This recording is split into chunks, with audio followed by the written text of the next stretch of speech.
behind the smiles the horror of the night's battle lurked. A poor guest. Today, he supposed, was for rest and more preparation.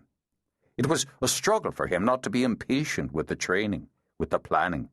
At least last night they'd fought, he thought, as he pressed a hand to his thigh that ached from an arrow strike. A score of demons had fallen, and there was glory in that. In the kitchen, he opened the refrigerator and took out a bottle of Coke.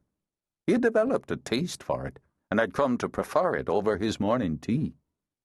He turned the bottle in his hand, marvelling at the cleverness of the vessel, so smooth, so clear and hard. But what was inside it? This was something he'd miss when they returned to Geall.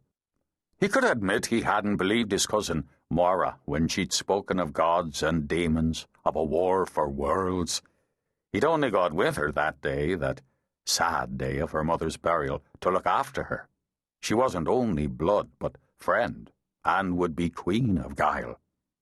But every word she'd spoken to him, only steps away from her mother's grave, had been pure truth.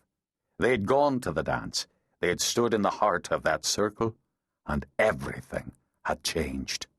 Not just the where and when they were, he mused as he opened the bottle and took that first bracing sip, but everything.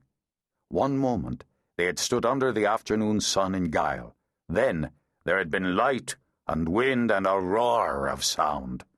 Then it had been night, and it had been Ireland, a place Larkin had always believed a fairy tale. He hadn't believed in fairy tales or monsters, and despite his own gift, had looked askance at magic. But magic there was, he admitted now, just as there was an Ireland.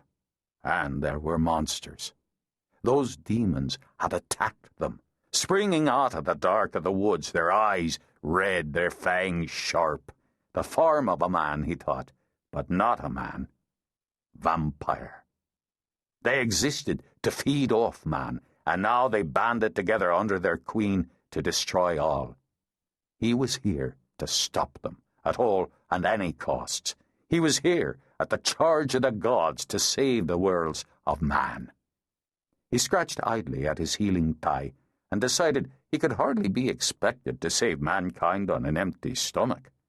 He cut a slab of cake to go with his morning Coke, and licked icing from his finger. So far, through wile and guile, he had avoided Glenna's cooking lessons.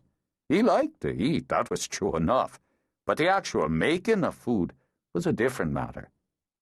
He was a tall, lanky man with a thick waving mane of tawny hair.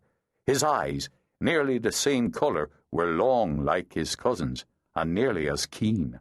He had a long and mobile mouth that was quick to smile, quick hands, and an easy nature. Those who knew him would have said he was generous with his time and his coin, and a good man to have at your back at the pub or in a brawl.